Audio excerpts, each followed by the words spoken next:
സ്വർഗം കാണിച്ചപ്പോ നബി സല്ലല്ലാഹു അലൈഹി വസല്ലം നിങ്ങൾ സ്വർഗത്തിലുള്ള ഓരോ വ്യക്തികൾ അങ്ങനെ നോക്കിയിട്ട് തങ്ങൾ സ്വഹാബത്തിനോട് പറഞ്ഞു, സ്വർഗം നോക്കിയപ്പോ ഞാൻ സ്വർഗത്തിൽ ഹാരിസത്ത് ബിൻ നുഅ്മാൻ റളിയല്ലാഹു അൻഹുവിനെ കണ്ടു.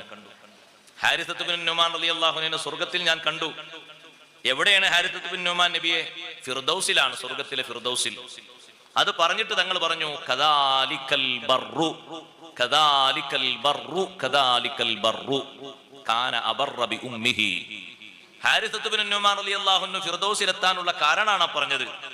ഉമ്മയോട് നല്ല ബന്ധമുള്ള നല്ല ഗുണം ചെയ്ത മോനായിരുന്നു ആ സ്വഹാബി. ഷഹീദായതാണ്, പക്ഷേ ഷഹാദത്തൊന്നും അല്ല തങ്ങൾ കാരണം പറഞ്ഞു. ഷഹീദ് എത്ര ആൾക്കാരുണ്ട്? രക്തസാക്ഷിയാണ്. രക്തസാക്ഷിയായി നല്ല തങ്ങൾ കാരണം പറഞ്ഞത്. നിസ്കരിച്ചു എന്നുമല്ല, നിസ്കരിച്ചിട്ടുണ്ട്. നോമ്പ് നോറ്റു എന്നുമല്ല കാരണം പറഞ്ഞത്. കാരണം പറഞ്ഞത് എന്താ? കാന അബർറ ബി ഉമ്മിഹി, ഉമ്മാക്ക് വലിയ ഖിദ്മത്ത് ചെയ്ത് സേവനം ചെയ്ത മോനായിരുന്നു. അതുകൊണ്ടാണ് ഫിർദൗസിലെത്തിയത്.